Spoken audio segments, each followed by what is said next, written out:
बहुत समय पहले स्वर्ण युग में राजा विक्रम रहते थे। उनके पास धन, महल और सम्मान सब कुछ था, लेकिन मृत्यु का भय उन्हें सदा सताता था। उन्होंने सुना कि हिमालय की गुफाओं में ऋषि वशिष्ठ रहते हैं, जो अमरता का रहस्य जानते हैं। राजा ने अपना राजपाट छोड़ दिया और कठिन यात्रा पर निकल पड़े। अंततः वे एक विशाल बरगद के पेड़ के नीचे ध्यानमग्न ऋषि वशिष्ठ तक पहुंचे। घुटनों के बल बैठकर उन्होंने निवेदन किया कि उन्हें अमर बना दिया जाए। ऋषि ने शांत स्वर में कहा कि दो चोटियों के पार एक छिपी हुई झील है, जिसका जल अमरत्व प्रदान करता है। राजा तुरंत वहां पहुंचे। जब वे पानी पीने को झुके तो पास की गुफा से खराहने की आवाज सुनाई दी।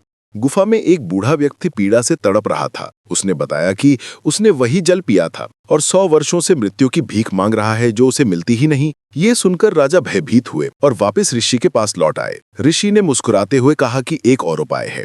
पर्वत पर कल्प वृक्ष है, जिसके सुनहरे फल अमरता और यौवन दोनों देते हैं। राजा वहां पहुंचे तो उन्होंने देखा कि 4 युवक जमीन के एक टुकड़े के लिए आपस में लड़ रहे थे। वे पिता, पुत्र और पोते थे, पर सब एक जैसे जवान थे, क्योंकि मृत्यु किसी को छूती ही नहीं थी। राजा को सच्चाई का बोध हो गया। उन्होंने ऋषि से कहा कि उन्होंने मृत्यु का असली महत्व समझ लिया है। ऋषि ने उत्तर दिया कि मृत्यु ही जीवन को अर्थ देती है और हर क्षण को अनमोल बनाती है। अंततः राजा विक्रम ने जाना कि अमरता नहीं, बल्कि सीमित जीवन ही सबसे बड़ा वरदान है। मृत्यु ही वह कारण है जो मनुष्य को हर पल जीना और प्रेम करना सिखाती है।